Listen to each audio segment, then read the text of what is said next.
So you know the drill. We are hanging pendants. We have chosen 3. And the question to you is, what do we need to be thinking about when it comes to hanging these things? Structure, first, to make sure we can mount the boxes for the pendants. Okay, we want those up here in the ceiling over the peninsula. What is upstairs? Open attic. Well, that's good news, right? Perfect. Great access. And so what else do we need to be thinking about? Power requirements, what we're going to use to feed these with. We've got a 2-gang switch here that we're going to change out to a 3-gang, add a dimmer for the 3 pendants over the countertop. All right, so that's our new power. And is that where we get started? Yes, sir. Well, let's get to it. First thing to do, of course, is turn the power off to the switches. Pull the switches out of the wall. At that point, it's a good time to go ahead and start marking your wires so you know exactly where you took them from. Makes it a lot easier to get it all back together. Yes. Now we just unhook the wires from the screws.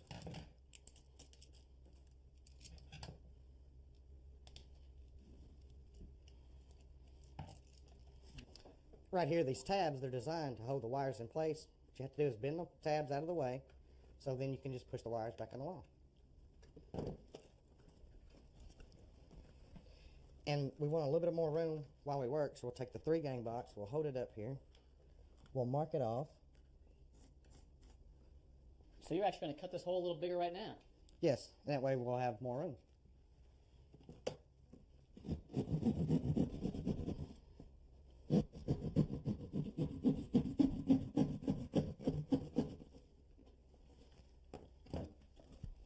The box is now to the stud, so at this point, wiggle it, loosen it up just a little bit, then take your screwdriver, stick it in between the box and the stud, and push it open. Try to prise that box off the stud. Is that one come? Yeah, the bottom one, though, it's catching, so if you can't get the one nail to pry out of the 2x4, grab your side cutters and just cut it. Release the box. Pull the box out. And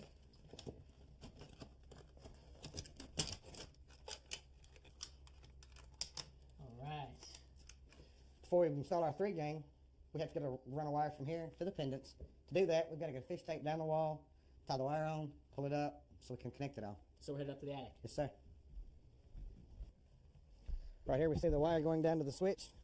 Simple. Drill a hole right beside it. It's nice to have that first wire help us locate the second one. Sure is.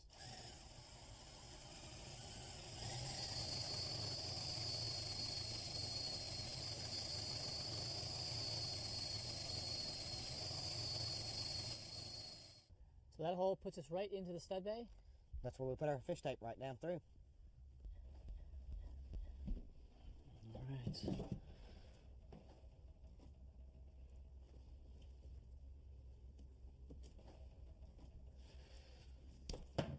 All right, pull it on up.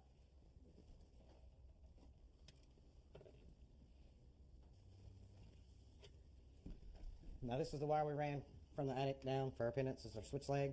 And inside this we have a black, which is the hot, a white, which is the neutral, and a bare here, which is the ground. Okay. What we need to do next is go ahead and pop the tabs out on this box. So this is our new box, 3 gangs, and we got to get this in the wall, so we've got to get those wires into it first, right? Yes. All right. Put your switch leg in first. We've got these marked, so just a simple matter of sticking them up in the box. So the old 2-gang box had these tabs on it so that a nail could be put through at a 45 to secure it to the 2x4. That's not going to work for us in this retrofit here for the 3-ganger. How are you going to secure that, Chris? Just with standard drywall screws right through the side of the box into the stud.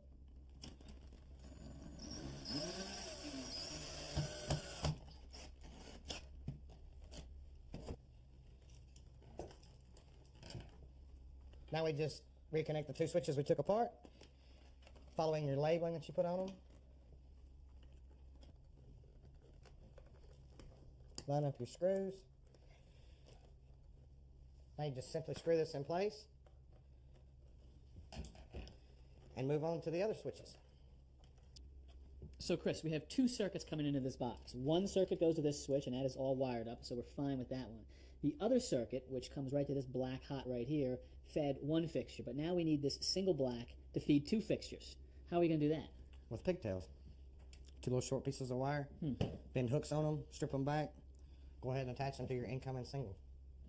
So with the pigtails, those are 2 black wires right there. Once they are attached, you've taken that single black and you've actually turned it into 2 blacks. Yes. One goes to the existing switch, and one's going to go to our new switch. Right. I got it.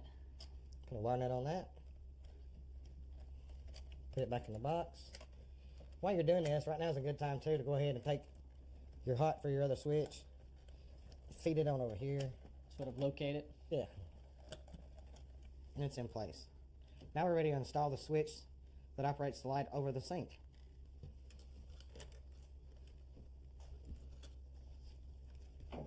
So 2 existing switches rewired, and now it's time to put in the 3rd switch. In this case, we've chosen a dimmer. Right. All right, let's get to it.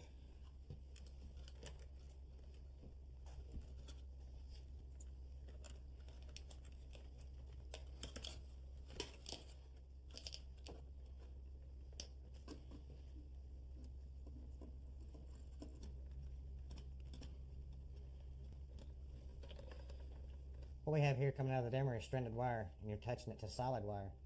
You don't twist it with a pair of pliers, you just stick them together, lead the solid with the stranded just a little bit, put your wire nut on it. Reinstall your foam backing from the original plate, and that helps with water because you're right beside the sink here in the kitchen. And then install your new plate.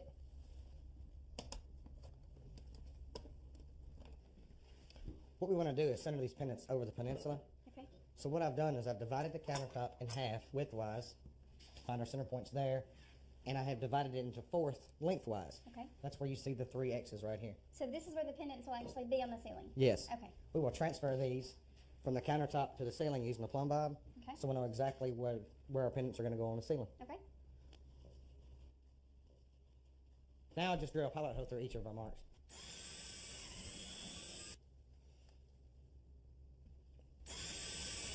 Oh, yeah, all right. I see it. I'm coming down. All right, Chris, so those 3 pilot holes are actually right next to a joist. I mean, within about a ½ an inch of it. Good. Because if they wasn't, we would have to use a bracketed box like this, and we'd have to go between the 2 joists up there and attach it to both joists. Mm-hmm. But in this case, we can use a pancake box. Like this guy right here. Yep, and all we have to do is drill out the drywall and attach that straight to the joist. And it's called a pancake box because it's got a real thin profile. This is actually the exact dimension of the drywall, so once you cut that away, it'll tuck right up in there, right? Exactly. All right, well, let's start drilling. Okay.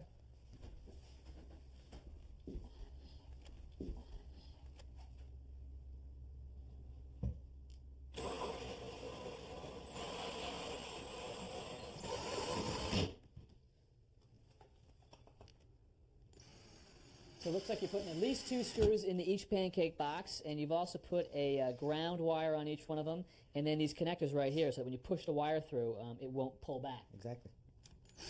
All right, so with all 3 pancake boxes affixed to the joist, time to head up to the attic to start pulling some wire? Yes, sir. We've drilled through that top plate, so by code we have to seal that off with fire caulk.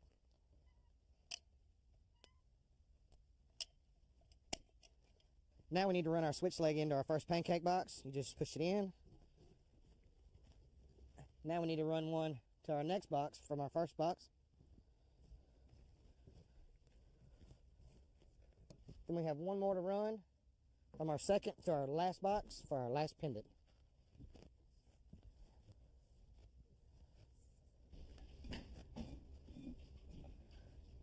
I've stripped all the ends off of all the wires for the Romex. We've made our joints. Last thing is to hook the light to the Romex and then mount it to the box. I'm just matching all my colors together. Put the wire nuts on it.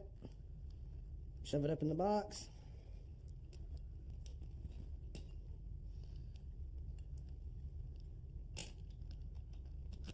Now all we have to do is fasten the canopy to the pancake box with the studs and the finish nuts supplied with the fixture. And I just turned the breaker back on, so we are at the moment of truth. Guys, you want to fire them up? Okay. All right, here we go. All right. Oh, that is beautiful.